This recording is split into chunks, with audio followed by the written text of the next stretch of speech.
Hello, my dear students. I am here to take some sessions on principles of programming languages, which is there in first year as common subject to most of the branches. This particular subject consists of two components. One, you will be knowing about basics of computers. Maybe you will be looking at the computers as a hardware component, what are the things which are there in the computer. And major portion of the syllabus is earmarked towards knowing C program, one of the finest programming language which is available since its inception, started by Dennis Ritchie. From that day, it is being used as one of the programming language to be known by all students, and it is in fact the mother of rest of the programming languages being built over that. You name any newer generation language, they are all built based on C programming language. Interestingly, in your syllabus, the textbook authored by Ritchie itself is there as reference book. So that is why, of course, when you look at the total syllabus, there are as usual 5 modules will be there. First module will be explaining about hardware parts of computer, applications of computer, evolutions of computers, and partly you will be drifting towards introduction to C programming language. In the second module, you will be knowing more about how exactly this program can be used for some decision control systems like that. Third module, which is for 8 hours you will be studying, you will be explaining about how to use arrays, functions, etc. and all. In the fourth module, basically you will be knowing more about pointers, functions, etc. And in the fifth module, you will be knowing more about structures, unions, how to create databases well within the programming language. So this is how you really look at one specific subject as an overall. These principles of programming language, which has got 32 hours of teaching, out of that 5 modules, the 6 hours, 8 hours, then again 6 hours for fourth module, and fifth module which is having another 6 hours. Totally needs to be studied in 32 hours, but not necessarily 32 hours. You can extend it to 320 hours or 3200 hours like that. If you really look at the number of books which are being sold, which could be highest ever being printed in the world, everybody always trying to know about C programming language as a fundamental programming language, and still it is very, very popular. At the end of this course, you are expected, as a student, you are expected to elucidate the basic architecture and functionalities of a computer. Any computer, if you really look at, what all its component, and you should be able to identify them. As a common sense, you would have known, like you have a monitor, you have a keyboard, you have a mouse, and you have a cabinet, and you have a processor, like this. Apart from that, you need to know little technology which are available inside all these components as student of computer science. So this is what one of the objective being set in this particular subject. When you complete this course, you should be able to know this subject, this computer, little more than a common man knows. Nowadays, in today's context, everybody would have seen computers or laptops or mobiles, and they know that actually it is used for some sort of computations, for image processing, video, clap, etc. But being students of computer science or studying these principles of programming language, you should be able to know little more details what is there inside this, how exactly this communicates, how exactly mouse communicates to the computer, how exactly keyboard communicates to the computer, like this. So this is one of the objective being set for this subject. The second objective is actually, as I told you, it is knowing little bit of C programming language to solve real world problems. Real world problems means plenty of problems which you see around through your eyes. Plenty of problems are there. All these problems, can this be solved by using some programming languages like C program? So this is one of the objective that is being set. You will be not solving all real-time problems, but you should know that all real-time problems can be solved by using computers. This is what you need to know. So this is one of the another objective that you need to get from this particular subject. The third thing is actually different data structures, which like arrays, structures, pointers, which you will be using this to solve real-time problems. So this is another object. So you need to know about this. This is a third objective. Fourth objective is actually design and develop a small program, real-time applications, which you can see it as a global level problems, which is known to most of the people around the world. So these are the four objectives which are being set as a student of this particular subject.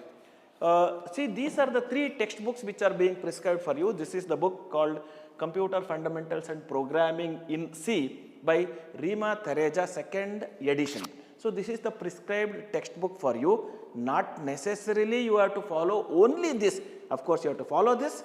Apart from this, you have to follow other reference books which are very popular. This is Programming in ANSI C by Balaguru Swami, which is very, very popular, and the book itself is claimed that actually they have sold more than 20 lakhs of books in India alone. And the third one is actually, as I mentioned in the beginning, the programming languages, the C as a programming language by Cunningham and Ritchie. Ritchie is the founder of C program. So who has actually built the C program, which you are using it in varied versions. Maybe the version which started in 1960s or 70s, now lot of changes would have happened in C program, but the founder of C program is this person. That fellow has written a book that is also considered as a reference book for you. Apart from this, plenty of books are available in the library to know about this. Now, in my lectures, in next series of lectures I am taking, I will be using computers. Also, I am using the board which is there in the left side to explain all the concepts which are there for you. I will be writing this on the conventional board, and I will be using some programming languages, maybe C programming language with a compiler, and I will show you how exactly, say for example, I am using a pointer. I will demonstrate with a computer system so that how exactly the pointer looks like and how exactly arrays can be used, how to declare arrays, something like this actually. My lecture series will be going on with the composition of conventional writing on the board, and also by using assistance of the computers. Okay. So now let us get into the topics which are there in your syllabus. In the first module, you will be knowing about evolution of computers, and prior to that actually you will be knowing what exactly this computer. What exactly this computer, I need not have to tell. Even the baby who has just born 4 or 5 years before, now he has grown up, you would have seen the computer. Every person in this earth would have seen computers. But this is the amazing development which has happened in the computer science field, electronics field. Maybe because of this development in chip design kind of thing, every application which is there in this world, you go to the bank or you go to the health sector or you go to any other office, everywhere we use computers. Even in the education system also, because today I am presenting to you with the assistance of this, I am presenting to you with the assistance of a YouTube, I am presenting to you with the assistance of a camera which captures like this.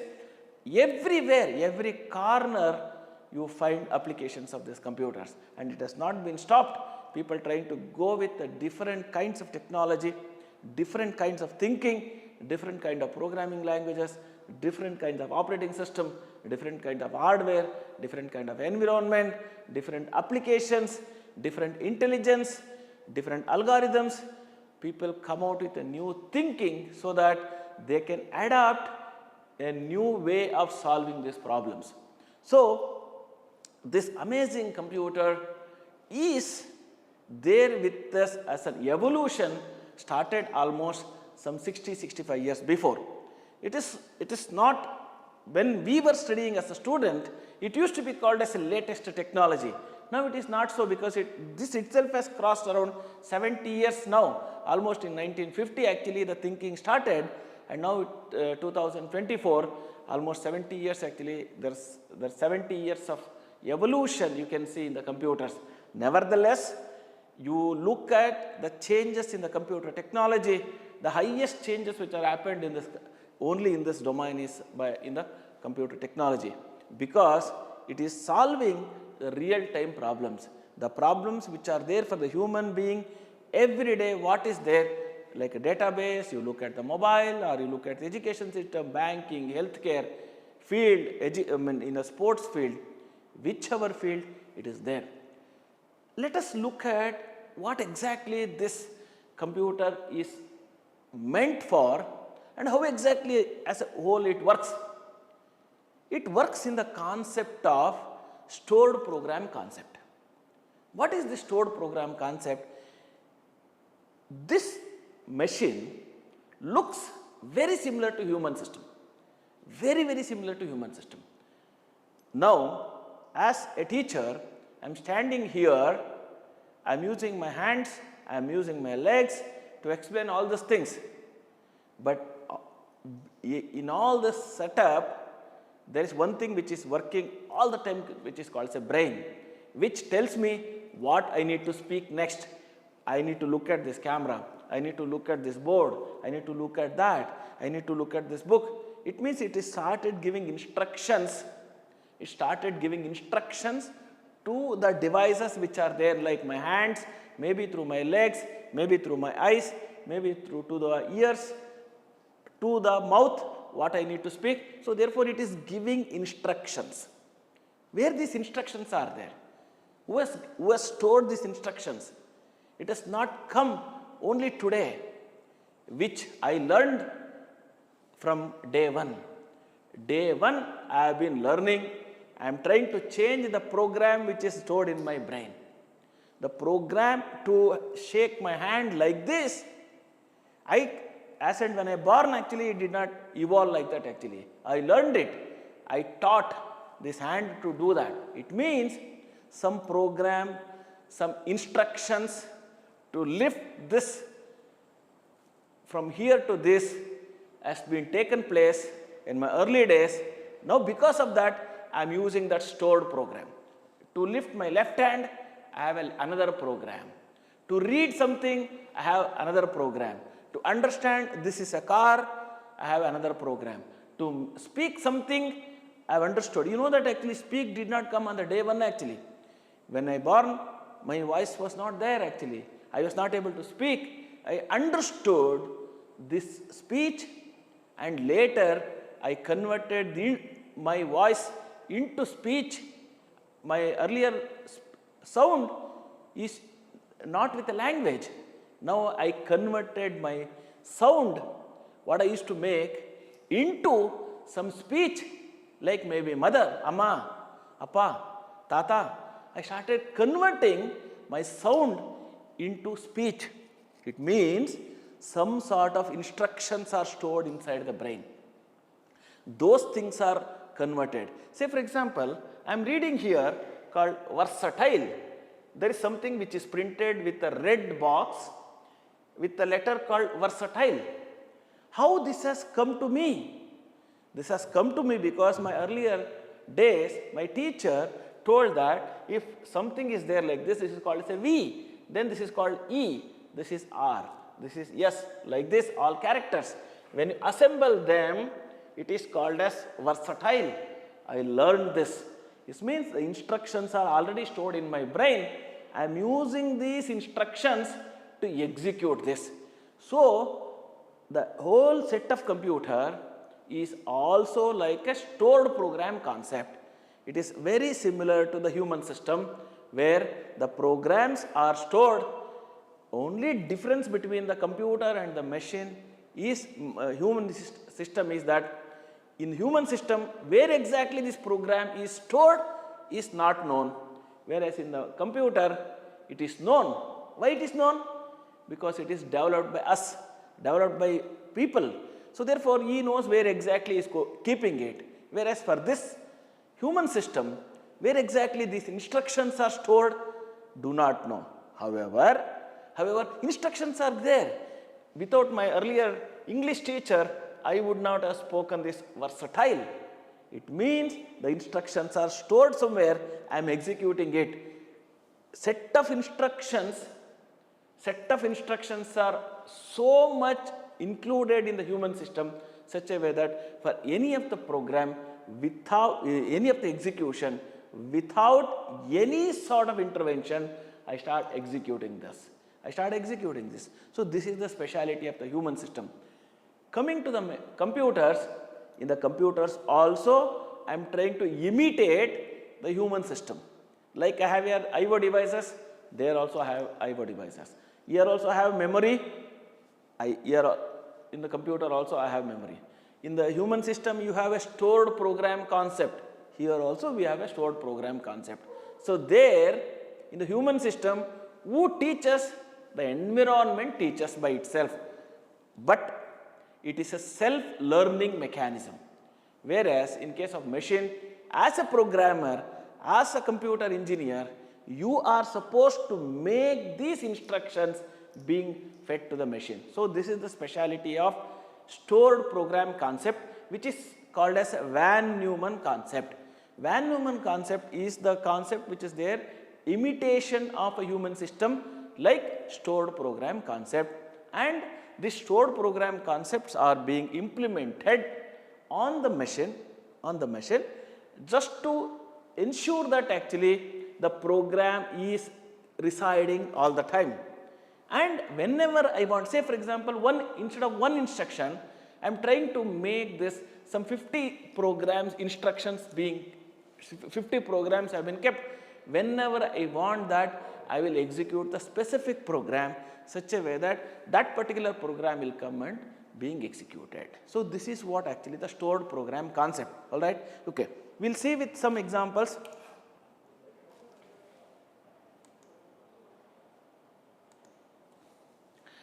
Typically is your processor, is your brain. The brain basically does, say for example, now I showed my hand like this. I did not do by itself actually, my brain has instructed my hand to do this actually. It means this device called as hand has nothing to do by itself, it does not have brain by itself. All the instructions are given by the brain. I presume that the brain is there in the head. So head gives the instruction to this hand to do like this.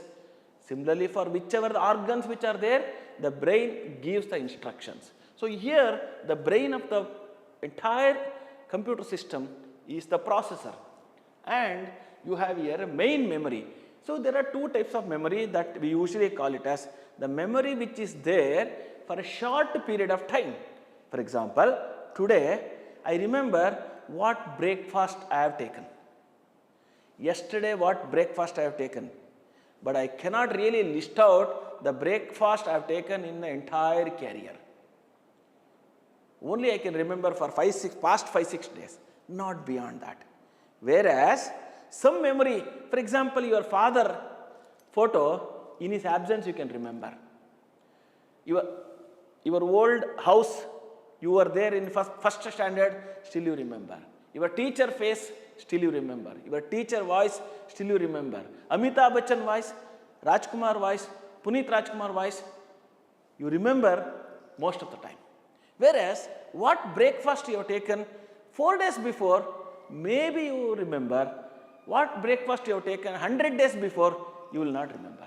It means some of the memory I made myself in the human system which can last for short time.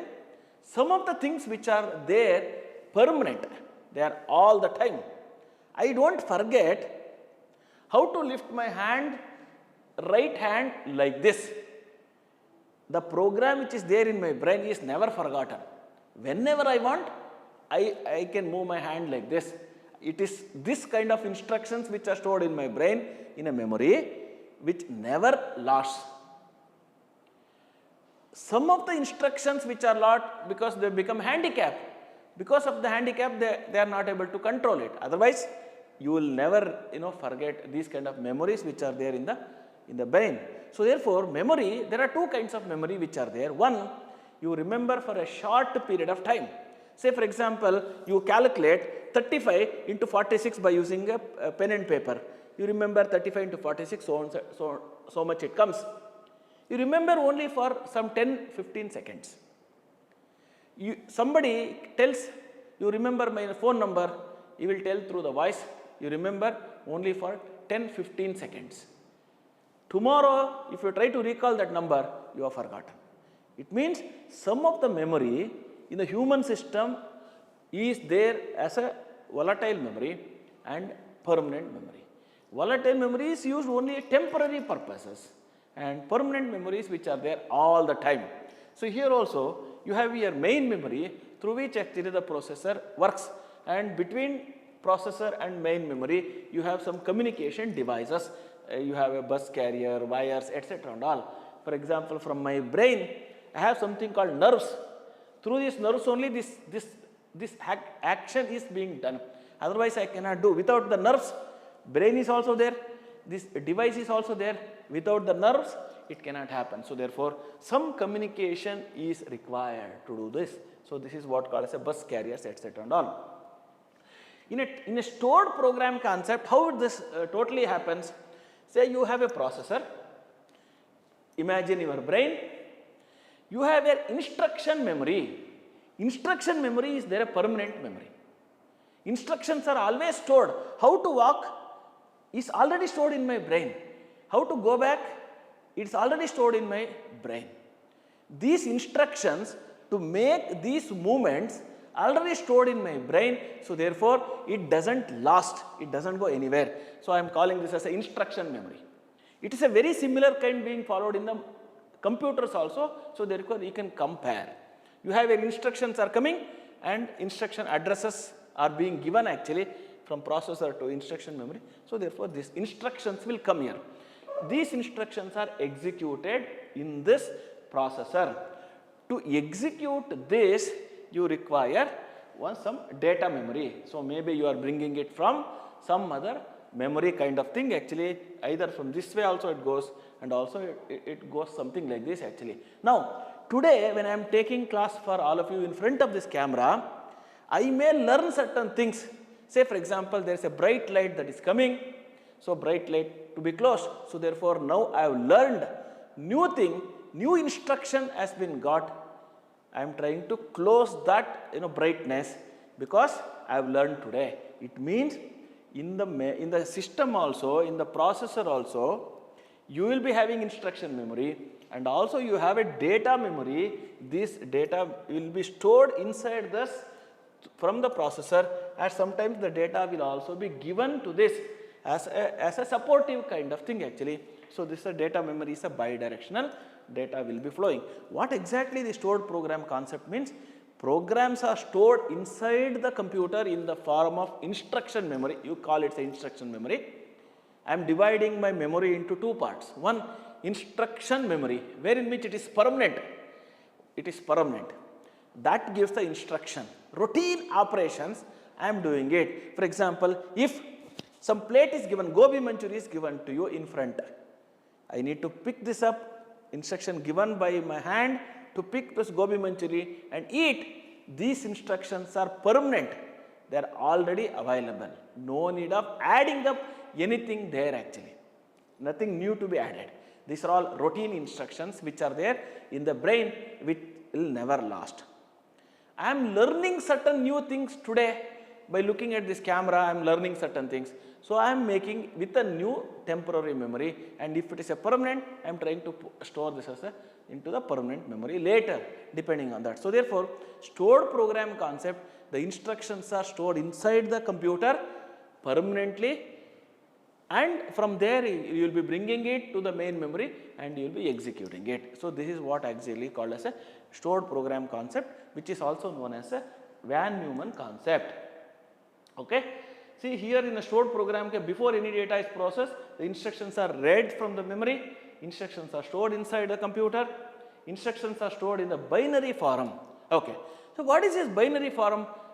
This is something different. See, I am using English as a language to communicate between my thinking, my brain to your brain. It means when you are seeing this video, you will be understanding because I am speaking in English, you are listening through the English, you know English, so that is why I am able to communicate. If this language is not known, I know some other language, I know only French, you know only English, I cannot communicate. It means there should be a common language known to both the devices. Whereas in this case, machines are developed to know only with a binary language. This is called as a binary language. What is a language?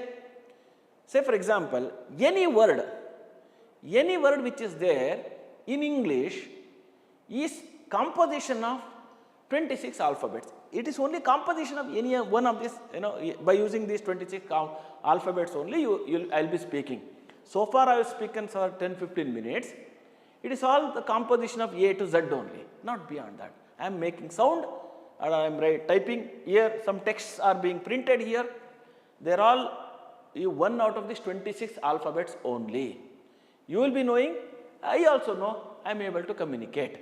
Whereas in the machine is designed. We would have done it with the English computers only, but it has been designed to do with only 2 alphabet language. Only 2 alphabet language. Now I have A to Z. By using A to Z, I would be able to communicate anything. A-N-Y-T-H-I-N-G, anything. It is A is one of the alphabets out of 26 characters. N is also one of the characters.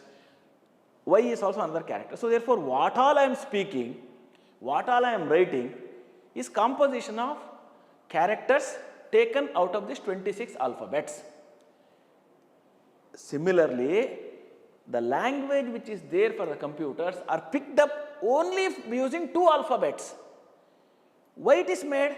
It is made because learning can be made easily. You recall our earlier days, our LKG teacher first teaches A. So many times she will ask us to write A like this. You know A. Next day, she will ask you to write B. When you start writing B, you have forgotten A. How much time you have taken to learn these 26 alphabets? If there are only 2 alphabets are there, like 0 and 1, very easy to know it. Difference between 0 and 1 is only one small difference, that's it. Whereas 26 alphabets are there, A get confused with K, you get confused L with Z. How many combinations? So many combinations. A with the 25 alphabets, B with the 25 alphabets, C with the 25 alphabets. So many combinations. Anyway, human being, everyone knows the language very easily. But whereas for the machine, I am making it only with the 2 alphabets called 0 and 1. So therefore, making the machine to understand is only with the zeros and ones. So that is why we go with a binary number system. That's why all the languages which are being developed inside the machine is all zeros and ones. And we are processing instructions written by all those things, and you have input-output devices. So therefore, the Van Neumann concept is basically a stored program concept. But this concept of Van Neumann thing has not come so easily. It has got a lot of evolution. You can see from this now. So thank you very much. We'll see you in the next class.